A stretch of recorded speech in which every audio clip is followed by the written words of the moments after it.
یہ ایگریمنٹ کے الفاظ ہیں، میں دہراتا ہوں، صرف پہلا لفظ پڑھیں۔ دنیا کے کسی خطے میں کبھی اس طرح کا ایگریمنٹ ہوتا ہے؟ ہر کوئی کہتا ہے کہ پہلی شک یہ ہے کہ یہ علاقے میرے ہو جائیں گے، جو علاقے تمہارے ہو جائیں گے۔ دوسری شک ہوتی ہے میرے قیدی تم چھوڑ دو گے، تمہارے قیدی تم چھوڑ دو گے۔ تیسری شک ہوتی ہے میرا اس علاقے کے پانی کے اوپر اتنا حق ہے، تمہارا اس علاقے کے اوپر پانی کے اوپر اتنا حق ہے۔ چوتھی شک ہوتی ہے میرا تاوان اتنا ہے تم مجھے دو گے، تمہارا تاوان اتنا ہے تم مجھے دو گے۔ یہ ایگریمنٹ ہے جو 7 اور 8 جولائی کو ان کے درمیان روڈ میپ کے طور پہ ہوا ہے، جس کا فائنل ایگریمنٹ ہونے والا ہے۔ اس کی پہلی شک آپ لوگوں کے لیے یہ پڑھ کے سناتا ہوں، آپ حیران ہو جائیں گے، حیران ہو جائیں گے۔ The participants of the Doha conference agrees. پارٹیسن کون ہے؟ عالمی طاقت۔ میرا اللہ کی عالمی طاقت نہیں، امریکہ کی عالمی طاقت۔ 48 ملک اس کے ساتھ، the NATO forces۔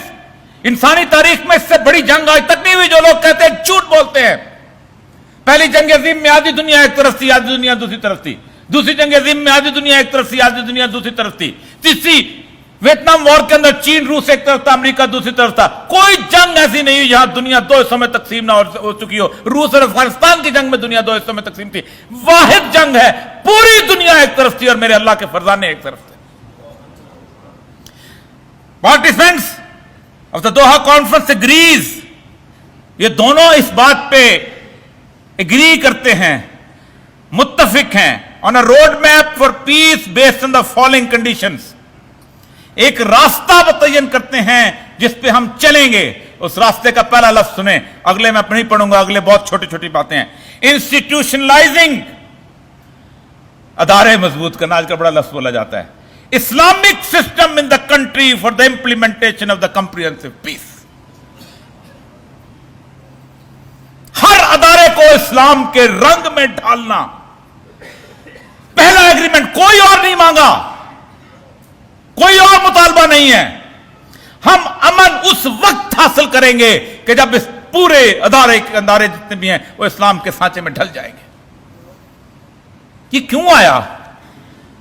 یہ آیا اس لیے کہ میرے پاس ایٹم بم تھے۔ ایٹم بم تو 28,000 اس کے پاس، روس کے پاس بھی تھے۔ یہ کیوں آیا؟ میرے پاس ٹیکنالوجی تھی۔ یہ کیوں آیا؟ اس لیے کہ میرے پاس ایک سپاہ تھی۔ اگر فوج نے جیتنا ہوتا تو 7.5 لاکھ فوج جو تھی وہ صدام حسین کے پاس تھی۔ بڑے فخر سے کہا کرتا تھا، کیا اس کا جو سپاہی کیا نام تھا، وزیر دفاع، کہ امریکہ کا منظر آنے دے رہے ہیں، یہ ایک لمبے سانپ کی طرح ہوگا، ہم اس کو بیچ میں سے کاٹ لیں گے۔ توکل ومن یتوکل اللہ فحسبہ۔ اللہ شرک پسند نہیں کرتا۔ جس نے یہ کہا کہ میں تلوار کے زور پہ جیتوں گا وہ ہارا، جس نے یہ کہا میں بندوق کے زور پہ جیتوں گا میں ہارا، جس نے کہا میں ایٹم بم کے زور پہ جیتوں گا وہ ہارا۔